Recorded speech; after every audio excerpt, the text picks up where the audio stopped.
Welcome back to Naptime Sports Talk Podcast. Thank you for tuning in to our latest episode. Enjoy the show.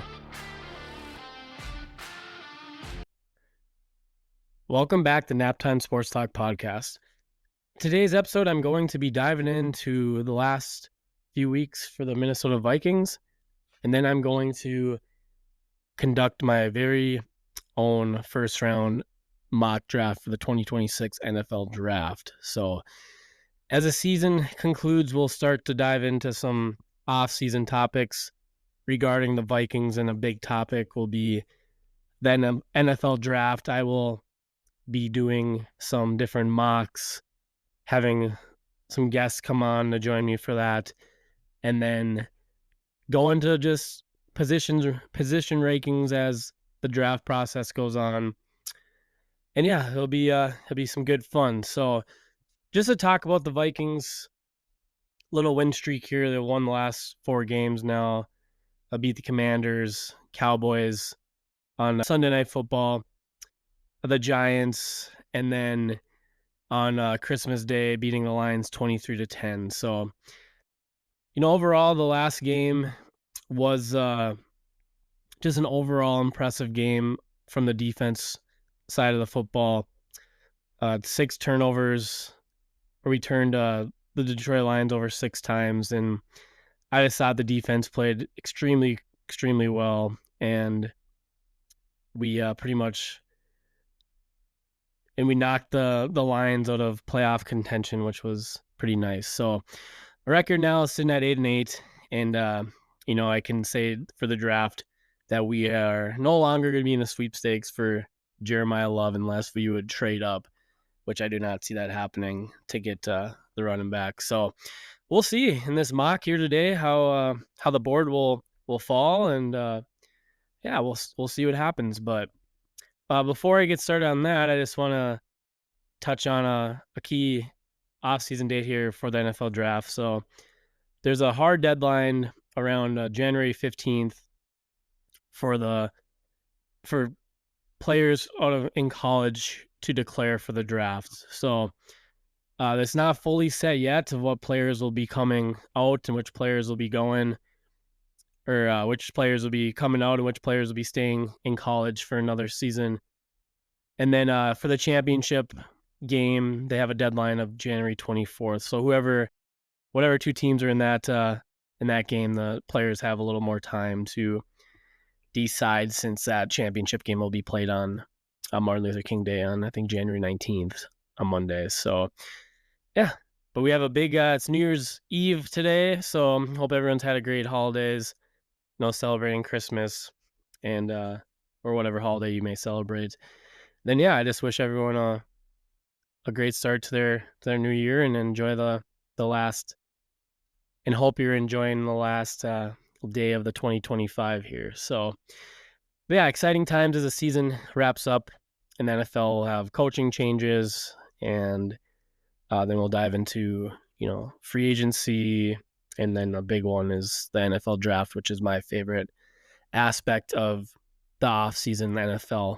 So, yeah, draft will be held in Pittsburgh this year, first round on April 23rd. So, looking forward to that, and looking forward to the process of getting to that point. So, all right, we'll just get started on this mock draft. So I'll just gonna tell right now, since that deadline has not officially come yet, there's still time for players to decide who's going to be going out and who's going to be staying. So some of these guys could potentially stay back unless they have no eligibility left and they're senior players. Some guys have declared already. So, but we'll get into a little more on those players, or a specific player I have in mind that could potentially go back to college and is a big a card in this draft here for quarterback needy teams. So, yeah, we'll get started with that. And then also the order here right now is just set after week 17. So we have one more week in the NFL to go. Right now, the Raiders are sitting at 1. I think they can't get under pick 2. So they're going to be 1 or 2. If they lose versus the Chiefs on Sunday or whenever they play, they will for sure guarantee that number 1 pick. So this order can change too depending on how that week 18. But I just want to get this mock out there for everyone to start hearing players, maybe guys they can watch out for too in the playoffs. We have the quarterfinals today. Ohio State and Miami play tonight, and then we have the big 3 games tomorrow. So college football playoff is just second round now, so there's still a lot of football left here to get going. But all right, enough of that spiel, and we'll just get started with this mock. So in the 2026 NFL draft, the Las Vegas Raiders are currently holding the number 1 pick right now. It's no surprise. You look at the Raiders; they have many different needs as a team, but the biggest one, you're at this number 1 spot, and you'd be crazy not to take the quarterback of the future here. Hopefully, hit on that guy and have him for many, many years to come. So, I think it's down to 2 players at the quarterback position for the Raiders. It's just going to be depending on who they like. Tom Brady's, part owner in that franchise too, so he has a lot of say in what's going on there at the quarterback position. So, it's between Fernando Mendoza of Indiana and Dante Moore, 2 guys still in the college football playoff too. So Moore is a guy that could potentially go back to Oregon this year and go back for one more season. But at the end of the day, these are the top 2 guys. It's these 2 and then Ty Simpson's the next tier there. But I think in this draft, there's 2 for sure talent or for sure fire quarterbacks that are going to make a difference in the NFL for their future team. I think that's Mendoza and Moore. And other guys are more developmental. Ty Simpson, I think he could go back another season at Alabama just to get more experience, as he's only played this 1 year. But you can maybe say that for Moore too, but he did start as a true freshman at UCLA, I believe. So, but yeah, so Raiders are on the clock, and like I said, it's going to come down to Dante Moore and Fernando Mendoza. And I think that at the end of the day, that they're going to have a very hard decision between these 2. Right now, I would probably have Moore ranked ahead of Mendoza, but I'm going to say the most. Mendoza is probably going to be the number 1 for a lot of different people. I just think Moore has a little, some better traits, more athleticism, like the way he can move and in the pocket, and he can make plays down the field with his arm when he is moving out in the pocket and being more mobile. So Fernando Mendoza, he's more of a pocket passer. Not saying that he doesn't have that athletic ability to make plays with his legs, because he has done that this season. But yeah, so it's going to be interesting to see what the Raiders do here. At the end of the day, though, I think that teams are going to pretty much fall in love with this kid. He's a good kid, and he's having a terrific year.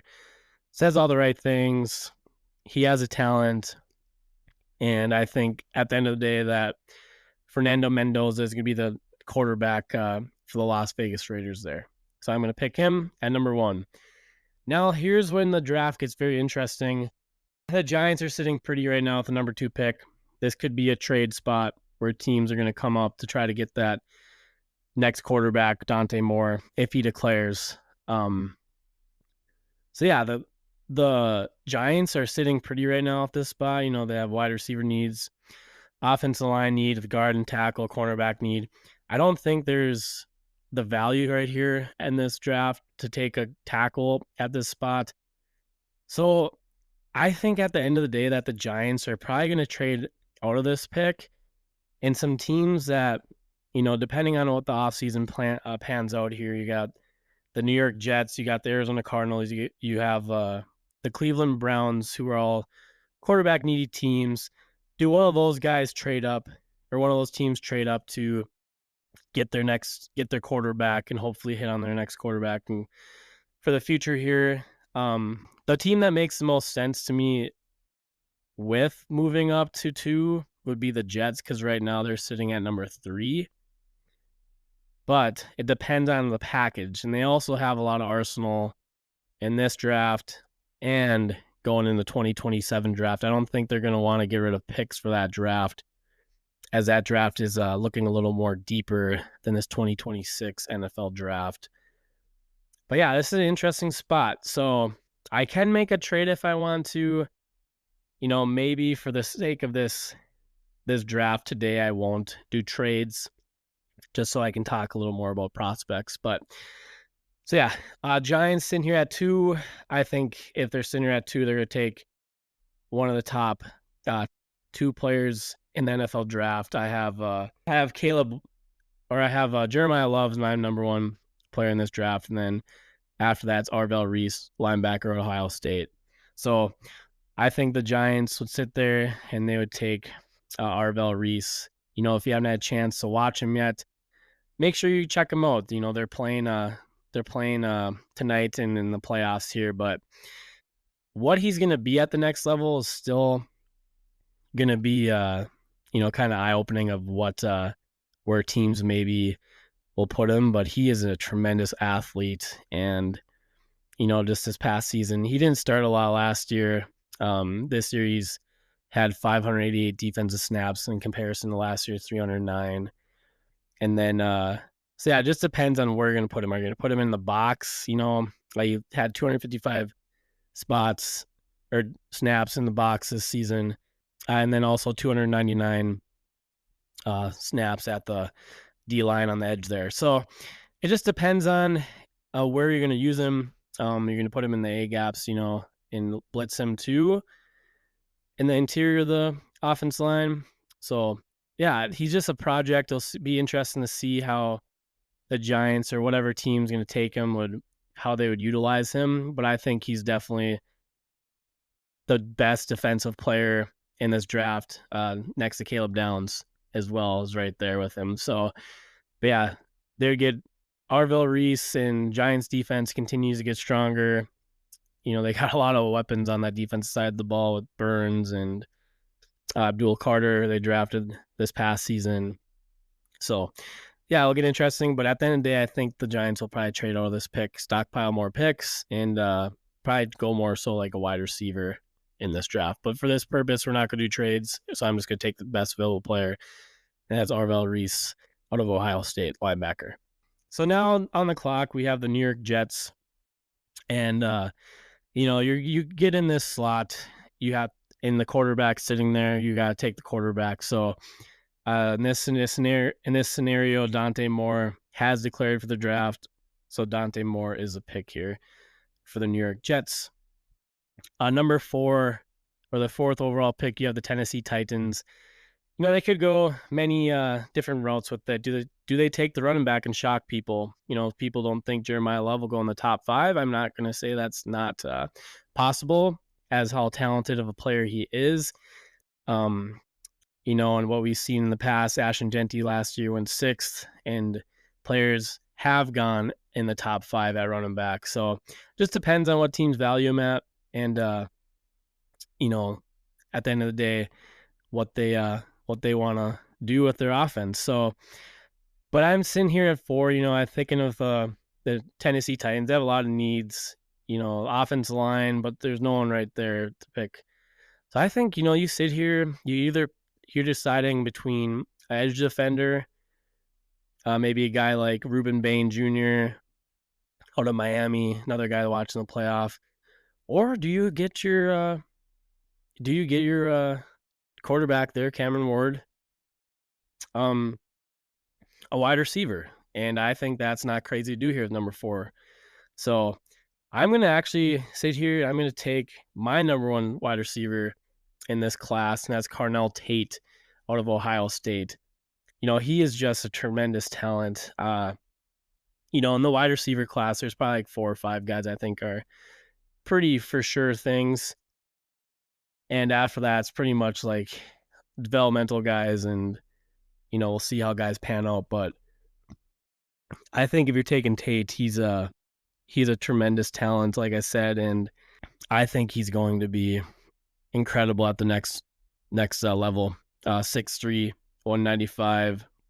This season he has 26 snaps in the slot, 230 snaps out wide. So he's more of kind of like that Z receiver, can move around, can line him up on the outside. He can put him in the slot, put him in motions, things like that. But he has 48 catches this year, 838 yards, and 9 touchdown catches. So I like Tate a lot, and I think, go that route to get Cam Ward a weapon there. Set number 5. So we have the Arizona Cardinals on the clock. Cardinals, depending on what they do too, they could be drafting a quarterback here depending if they move on from Kyler Murray. If Ty Simpson comes out, he could go here at number 5. I'm not a huge believer on Ty Simpson. I think he could go back and develop more at Alabama there myself. But, you're here in the top 5. You have the need at quarterback. And I just don't think if I'm the Cardinals that I'm making that pick. I'm looking at next season, 2027, potentially get my quarterback of the future. I mean, they're not set to win right now. They have a lot of needs. You could argue that they need a guard and tackle, but 5 is just too rich in this class for me to be taking the offense tackle right now. So this is what I would do if I was the Cardinals. I would get one of the best players in this draft, and that's Jeremiah Love, running back out of Notre Dame. He is just a game-changing player, game-breaking player, can change the game in a snap of a finger. You can take it to the house, and I think, you get your weapon there, and you're going to help the quarterback out, whoever's there, with Jeremiah Love as your top back. So that's what I do. Jeremiah Love, 5th. People say, oh, the value there is not there, but hey, he's a tremendous talent. A lot of people would like to say generational. I do think he's a generational type running back. Sometimes that term's used a little loosely, but I would for sure. He's the one player in this class, besides maybe 2 other guys that I would say probably called them generational type talents. So, yeah, depending on their position. Caleb Downs, I think, is a generational type safety out of Ohio State. Probably the best safety since Derwin James came out of Florida State. So, yep, Jeremiah Love at 5. I don't think it's too rich for the 5th pick. Genty went 6 last year. It's not crazy, I don't think. So I'm moving on to number 6. Cleveland Browns are on the clock. Do they go on and try to take their quarterback here?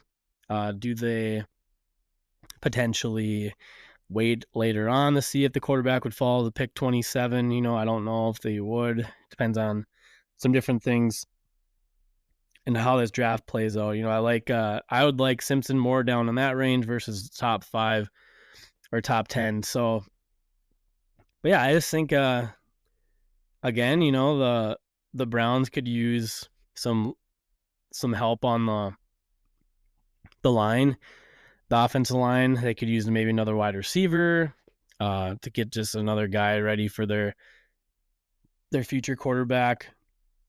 Do they roll Shedeur Sanders next year? They still have Deshaun Watson. The Browns are a quarterback mess right now. It's crazy to think of all the guys they took last year and where they're sitting right now, the amount of players they have on their roster at the quarterback position. But if I was the Browns, I would probably sit here, and I'm not taking quarterback at this spot. It's just too rich for me right now. Like I said, the top 2 guys, I believe, are Mendoza and Moore. So I would go a different route here. I'm going to take a wide receiver for them. I'm going to take Jordan Tyson, wide receiver at Arizona State. He's had a tremendous last couple seasons, 12 games played in 2024, 9 games played in 2025, 61 catches this year, 711 yards, 8 touchdowns, 18 touchdowns in his career between the last 2 years.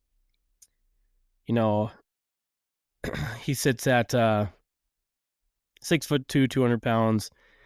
And yeah, I think, that'd just be helpful to have him on their team. And again, another guy that can play the slot, can play outside in the line of scrimmage. So it depends on where you want to move. You can move him around. He's just not a one-trick pony.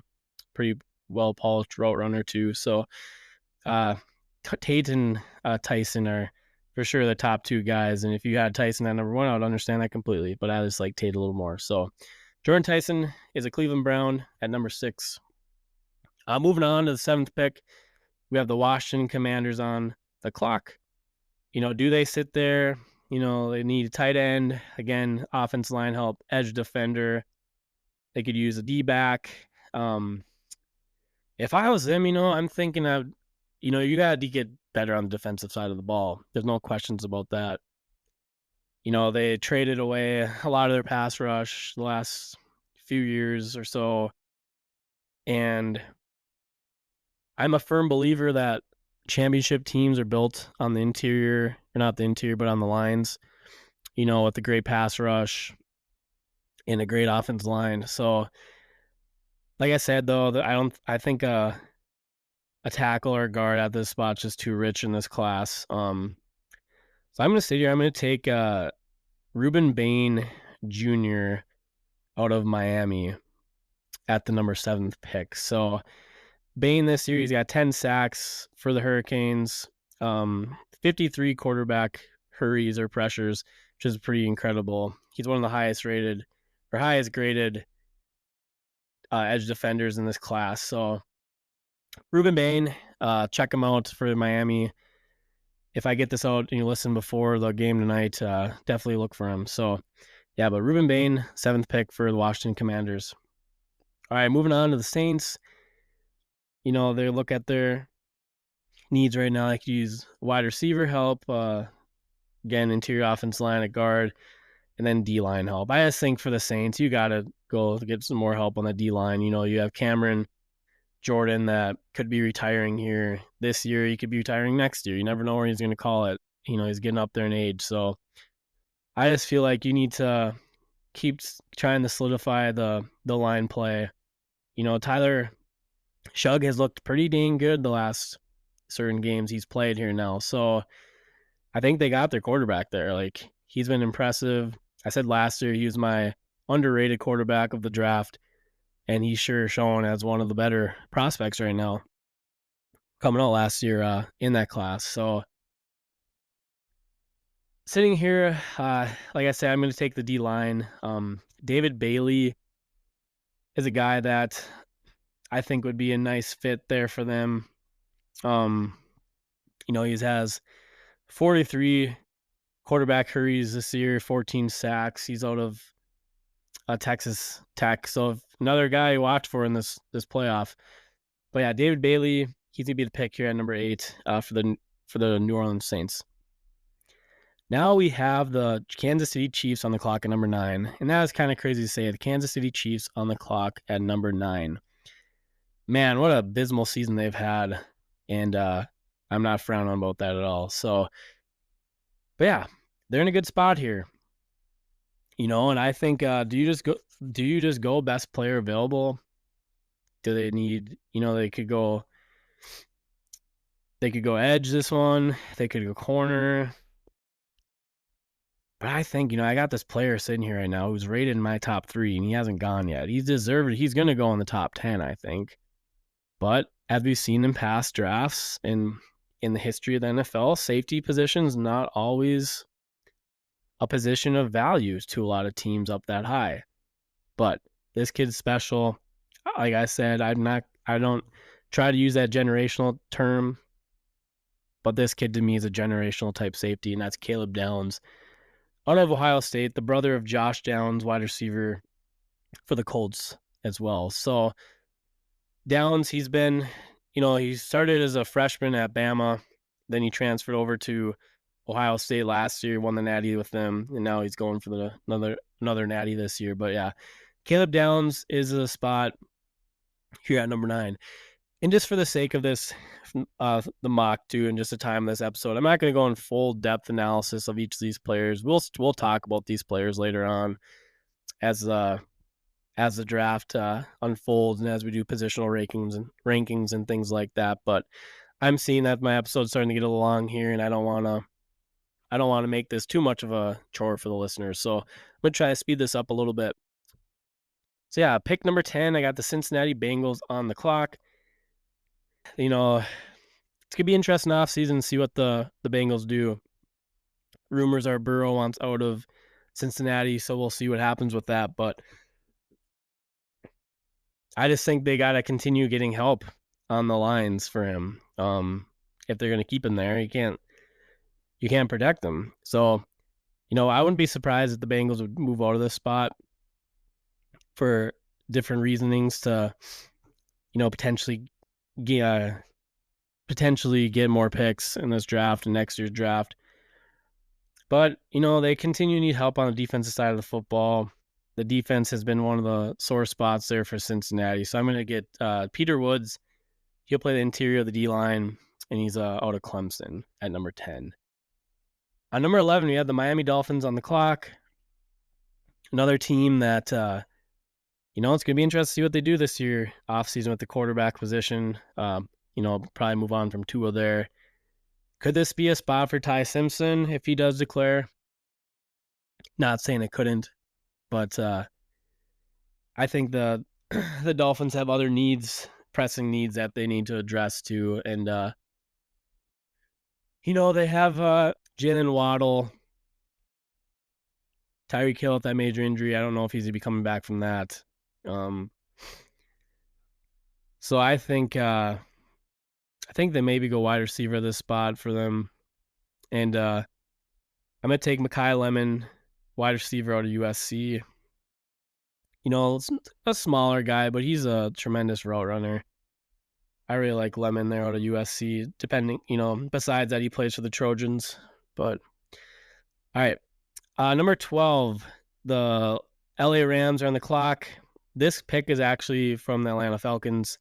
So lucky LA to be here in the top 12 sitting right now with this pick. And I think they're going to go cornerback. And Jermod McCoy is probably my top corner right now in this class. He was shut down last year. He had an ACL injury in the offseason here that actually I think it was late last year. He was either in the offseason or late last year during the season. But he was incredible last year. Targeted 62 times, allowed only 31 catches, 386 yards, only 2 touchdowns, had 4 picks. And he was only a sophomore last year for Tennessee. So I think that Jermod McCoy would be the pick here for the Rams, get them cornerback there in that defense.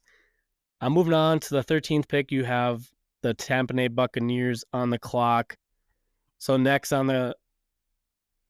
they have some needs, tight end, guard, edge defender, linebacker are popping up here.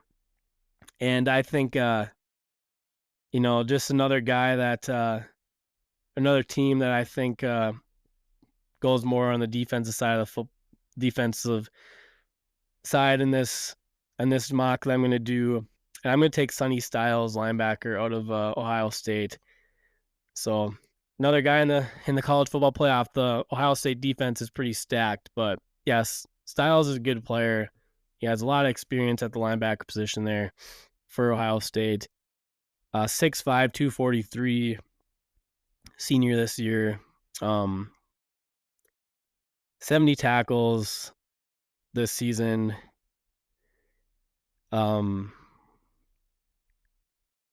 600 snaps on the defensive side of the ball there. He's been one of the better linebackers in college football this season, especially in the run defense and then coverage as well. So I like Styles there for Tampa. Number 14th pick here, we have Dallas Cowboys on the clock, and I'm going to be taking them. Edge defender, they got rid of Parsons, so I think they need to go back out there and get a guy there in that spot. And I'm going to take Cassius Howell, edge defender from Texas A&M, keep him there right in the state of Texas. Now on the clock, I have the Detroit Lions on the clock here at 15. And, they could use some help on the offense line, center, tackle. The center spot is the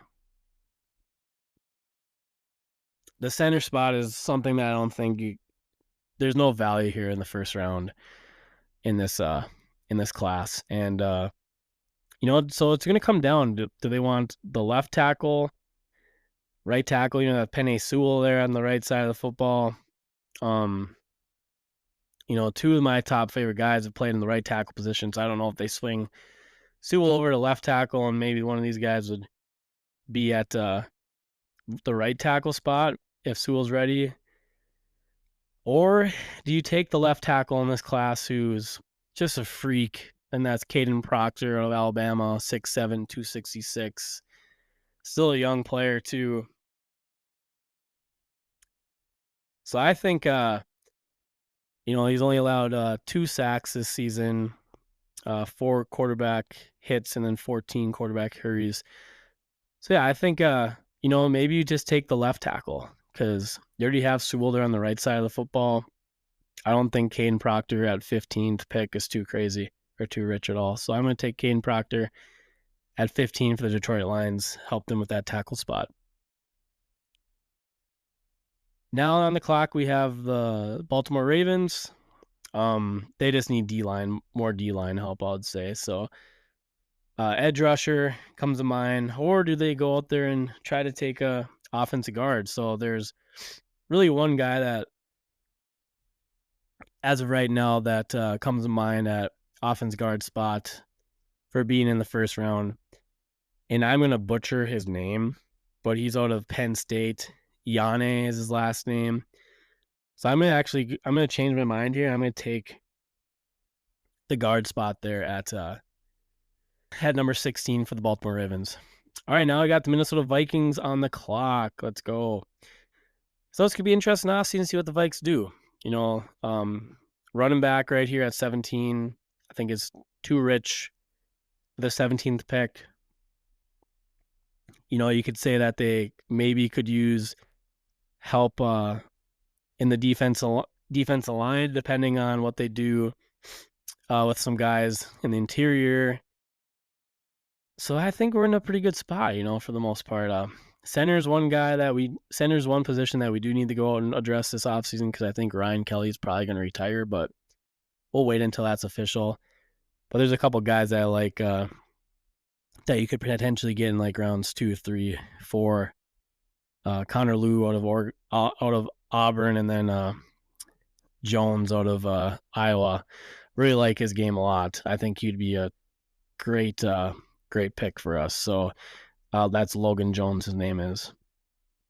Another guy, Jake Slater, too. He's pretty solid at the center spot. So it depends on what they decide. But if this player fell to 17, I think they'd run in the podium, and that's Mansour Delane, cornerback out of LSU. So yeah, we're going to take Delane there. He came over from Virginia Tech. One of the highest graded cornerbacks this season. He's only allowed 13 catches. He had 2 interceptions, passer rating of 26.7 when people are throwing his way. So Delane, I don't think he's going to get to 17, but in this mock he did. So I think the Vikes would run to the podium to get him. All right, now we have the Jets back on the clock at 18. This is from Indianapolis. So they already took the quarterback, Dante Moore, earlier. Now do they go out and try to address the defensive line side of the football? They traded Quinnen Williams to the Dallas Cowboys this season. And I think of a guy, Caleb Banks out of Florida, 6'6", 330, big dude for the interior of that defensive line. Or you can maybe go look at Caden McDonald, who's had a tremendous year, 6'3", 326. I think he's a little more versatile than Banks. I think Banks is more going to be like a nose tackler type guy. But we'll see. They're both tremendous size, so it just really pick up your poison here, which one you like better. I think I'm going to stick with Banks with this. I'm going to take Banks, interior defensive line there out of Florida, Caleb Banks for the Jets there at 18. I'm moving to 19. We have the Carolina Panthers on the clock. They need edge help for sure. You could also say they need help on the guard spot too, but I just don't think there's a spot right now that would take guard at this position. So we're gonna sit here. We're gonna take Keldrick Falk, edge defender out of Auburn. So 6'6", 285. He had 2 sacks this year, 26 hurries. Played in 12 games. You'd probably say like statistically you're looking, his pass rush hasn't been very great. He's pretty solid in the run defense. So hopefully you can take him, develop him. I mean, he had 2 sacks in 2023, 9 sacks in 2024, and 2 sacks in 2025. So yeah, I think I think you're just looking at some tools maybe there with him. But 6'6", 285, he's definitely got the size on the defensive line. But hopefully he can develop a little more pass rush in his game for the Carolina Panthers. That's going to be Keldrick Falk out of Auburn, edge defender. Okay, now we have the Pittsburgh Steelers on the clock. Now, this is a spot I think they could potentially go Ty Simpson if he was to declare. But they also need help on the offensive line. And, some of these offensive linemen are falling in this mock. So I'm going to take arguably the best offensive lineman in this mock, and that's Spencer Fennell out of Utah. He's primarily played right tackle in his career. He's had his first season, he played left tackle in 2023. Then he moved over to the right side of the football, and he's played the right tackle spot. So he has experience playing left tackle, so that doesn't mean he can't move to that level, but he's primarily been right tackle here at Utah. So, but to keep getting better on the trenches for the Pittsburgh Steelers. So Spencer Fano, tackle to Utah. Next on the clock, we have the Dallas Cowboys via the Green Bay Packers. So the Cowboys early in this mock, they picked Cassius Howell, edge defender. So now they kind of can go maybe best player available, depending on what they want. Do they keep stacking up on the defensive line to get them continue more help? Do they take maybe a wide receiver with Pickens potentially going to be leaving there? Depending on what happens this offseason with him. So yeah, it's going to be interesting to see what happens. And I'm going to do something a little different in this mock. Linebackers continue to be a pressing need for the Dallas Cowboys there. And the only thing is there might not be, so linebackers also need there. So I'm going to continue to address that defense side of the football. I'm going to take CJ Allen, linebacker out of Georgia. 22nd pick here. We have the Chargers on the clock. Defensive line, I think, is a no-brainer on this one. I'm going to take Caden McDonald, interior defensive line from Ohio State there. He's had a great season this year. He's really rose up draft boards during this whole season, the process. So yeah, Caden McDonald, interior the defensive line for the Los Angeles Chargers. Pick number 23, the Buffalo Bills are on the clock. I think that they just need more help on the defense side of the football. Now, if that's going with a pass rusher or a DB, I guess it depends on what guys you like the best there. But I'm going to sit there. I'm going to take TJ Parker, edge defender of Clemson. Kind of had a down season this year. Last season, he had 12 sacks, 28 hurries, 11 quarterback hits. This season, 6 sacks, 12 hits, and 23 quarterback hurries. But he has a lot of experience out of Clemson. Before the season, he was in the top 10. I think he's kind of fallen out of the top 10 now based on Clemson's season, just the play they've had overall. But he's definitely got the tools to be a solid player here at the next level, and that's TJ Parker, edge defender out of Clemson for the Buffalo Bills at 23. Pick number 24 now. Now, this is an interesting pick to me. You got the LA Rams here. This is their pick. They took McCoy, their cornerback out of Tennessee, at number 12. Now they're sitting there at 24. Do they take a quarterback? Is this where Simpson goes in this mock? And I'm going to say, nah, let's not do it. They need more help on the offensive line. I'm thinking of Francis Muago, another guy, probably butchered his last name, but tackle of Miami. He would be a really nice pick here for the Rams. They address the cornerback position. Now they're going to go to help whoever their quarterback is of future, Matt Stafford, and whoever's going forward with them. But yeah, Francis Muago would be a nice pick there at the tackle position for the LA Rams. Sitting at the 25th pick now, we have the Philadelphia Eagles on the clock. And all these, like I said before, all these picks are going to be depending on how the playoffs map out too. So this, depending on how the Eagles do, this could be closer to 32 if they make it back to the Super Bowl. But yeah, wide receiver comes up as a need, guard, edge defender, cornerback, and it seems like they're always freaking taking edge defenders there in Philly. But I'm going to take Avion Terrell. So Avion Terrell is the younger brother of AJ Terrell out of Atlanta. He also played at Clemson, was a first-round pick. But Avion, he's a solid player. 5'11", 180, he's a little on the smaller side, but he's not too bad at all. He's a solid corner. May this season he kind of fell off a little bit. He had a Clemson like the whole team did, but yeah, I think he'd be a nice little pick there for the Philadelphia Eagles. Sitting at 26 now, you got the Houston Texans on the clock. So running back, center guard, it's really not a lot of that value unless you think you can move one of these tackles inside.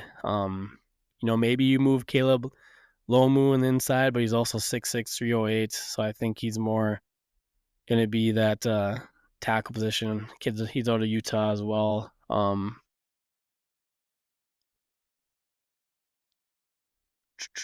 Do they just do best available? Maybe this is an interesting pick here for the Houston Texans. They don't have a lot of needs, and that's a good thing for them.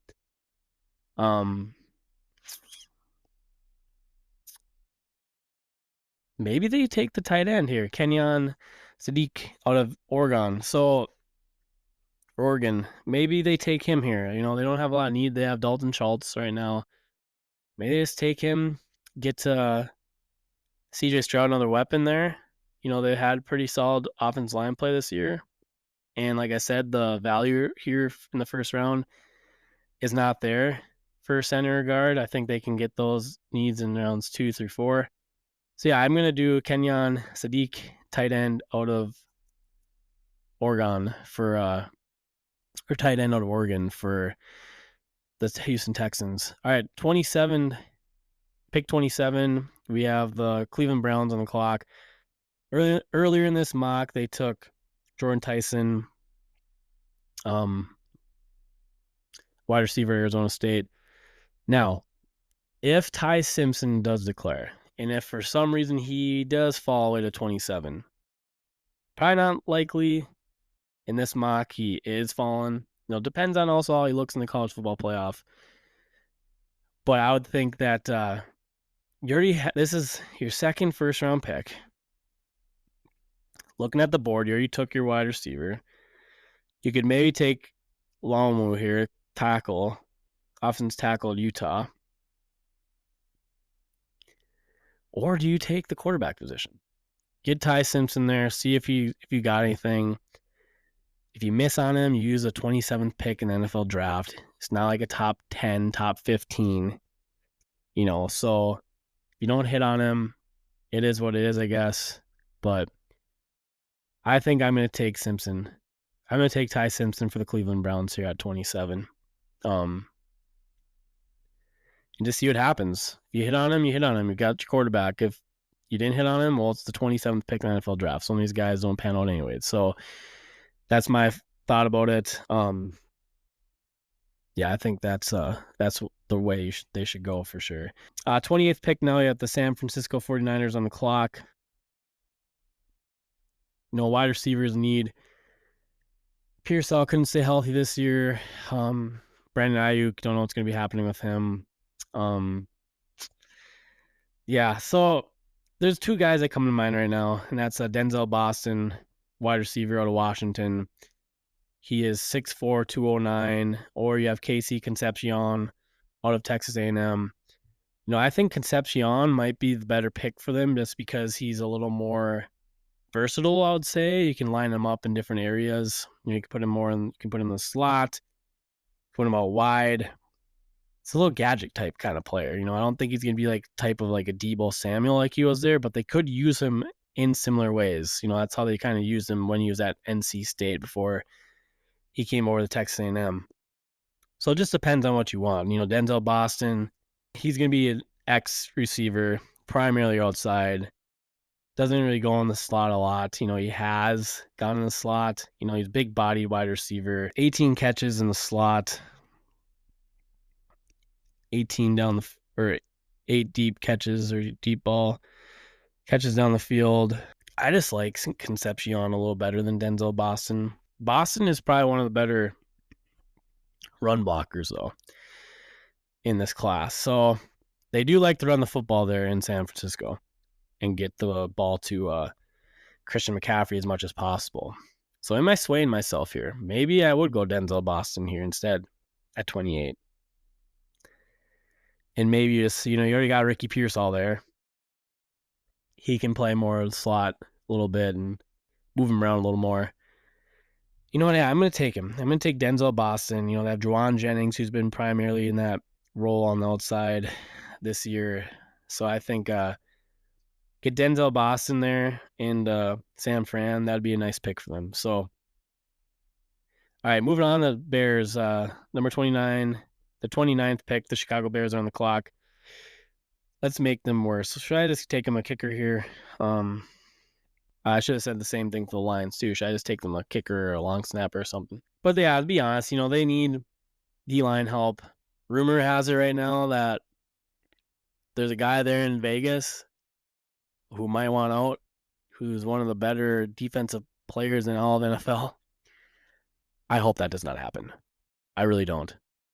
If you don't know who that is, you can maybe guess.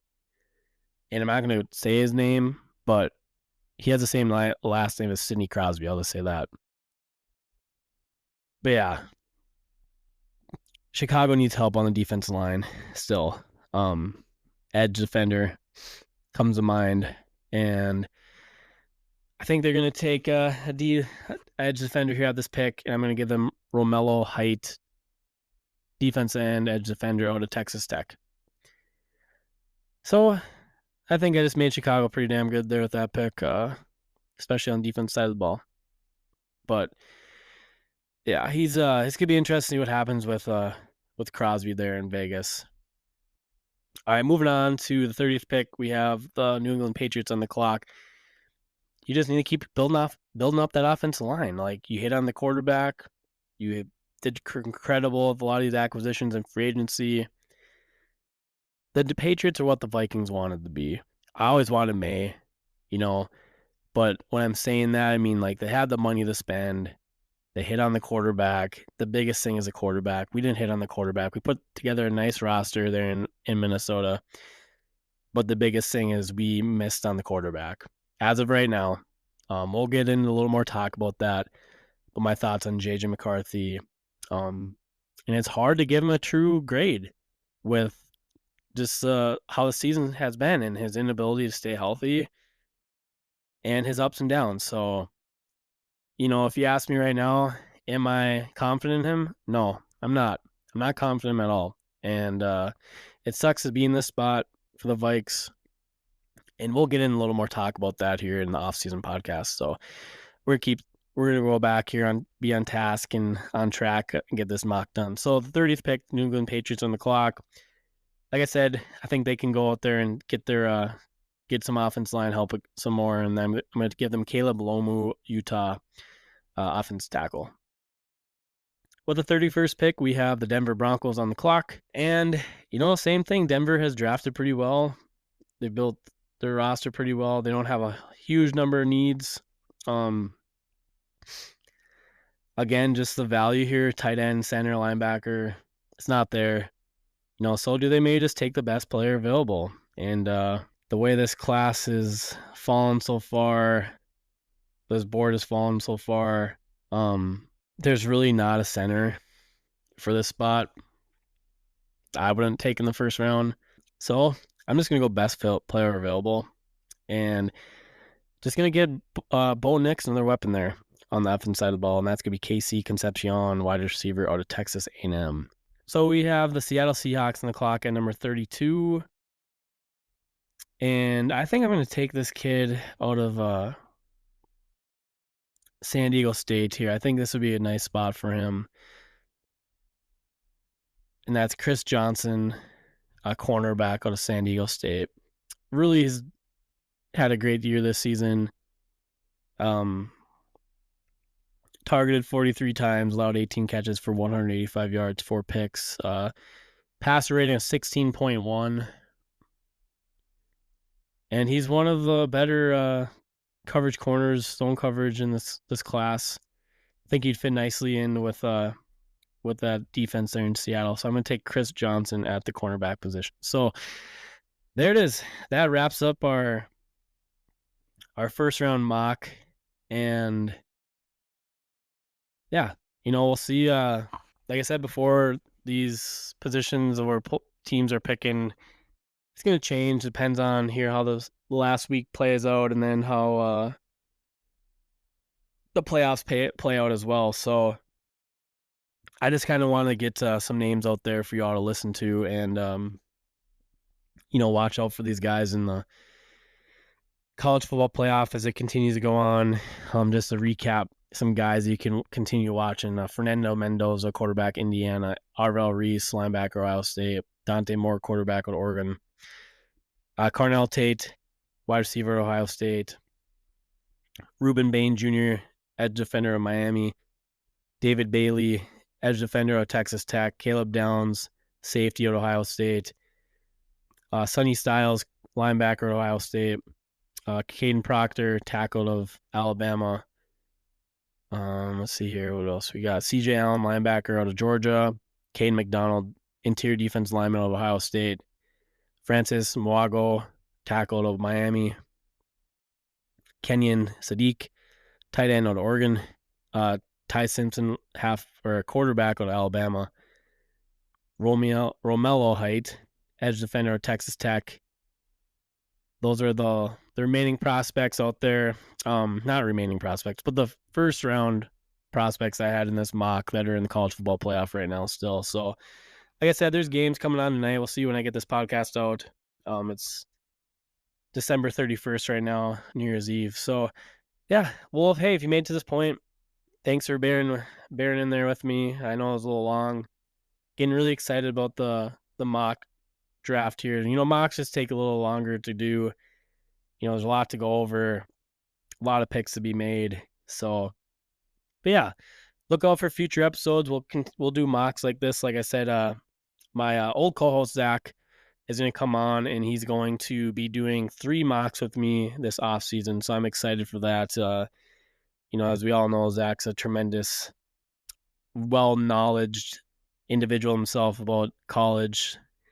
He watches a lot of college football like myself. He knows a lot about the prospects. So really looking forward to having Zach back on this podcast. And, Zach, thanks for continuing listening to this podcast. And thank you everyone else who continues to tune in every week. We really appreciate it. And, hey, send me a text. Tell me what you think about the mock. And, hey, I wish everyone a happy new year here as the new year is approaching and the close of 2025 is coming to an end. So hopefully 2026 is some brighter days for Minnesota Vikings football. That is for sure. So, all right. Well, till next time, Skol Vikes. Thank you for listening to our episode. Be sure to give us a follow on Instagram and X at Naptime Sports Talk Podcast for content related to the pod. Thank you for the support.